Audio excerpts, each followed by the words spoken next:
அடுத்து யாரு? சிவபெருமான் கடைசியா காட்டினாங்க. இந்த செய்தியை சொல்லிவிட்டு என்னுடைய வார்த்தைகளை நான் நிறைவு செய்கிறேன். சிவபெருமான் இவர் என்னப்பா கரெல்லாம் வச்சிருக்கிறாரு கேட்டார். ஐயா கூட கேட்டார், மகுடமுடி ஐயா கேட்டார். இந்த தமிழை கொடுத்தவன், இந்த தமிழ் வளருமே தவிர தமிழ் தேயாது. இப்பேற்பட்ட சிவபெருமானை காட்டினார்கள். இவர் என்னப்பா சொல்றாரு? நமச்சிவாய வாழ்க, நாதன் தாழ் வாழ்க, இமை பொழுதும் என் நெஞ்சில் நீங்காதான் தாழ் வாழ்க, ஆகமமாகி நின்றண்டிப்பான் தாழ் வாழ்க, ஏகன் அநேகன் இறைவனடி வாழ்க. என்னப்பா விளக்கம் கேட்டான் சுல்தான் முகமது முஹாதிர். சொன்னாரு, ஏகன் என்றால் இறைவன் ஒருவன். அப்படியா? குர்ஆன் கூட அதான் சொல்லுது. அல்லாஹ் ஒருத்தன் தான் குர்ஆன் சொல்லுது. சரியா சொல்றாரு? வேற என்ன சொன்னார்?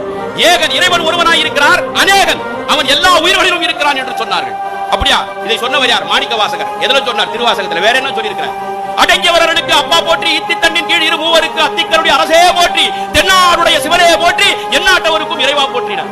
என்னப்பா இதுக்கு பொருள்னு கேட்டான் சுல்தான் முகமது முஹாதிர். துர்காராவ் சொன்னார், தென்னாட்டில் இவனுக்கு பேரு சிவன், எந்நாட்டவருக்கும் இறைவன். இதுதான் குர்ஆன் சொல்லுது. இதுதான் குர்ஆன் சொல்லுது. தென்னாட்டில் இவனுக்கு பேரு சிவன், எந்நாட்டவருக்கும் இறைவன். இவர்தானா? கற்றா கோயிலான அபுதாபி மன்னன்.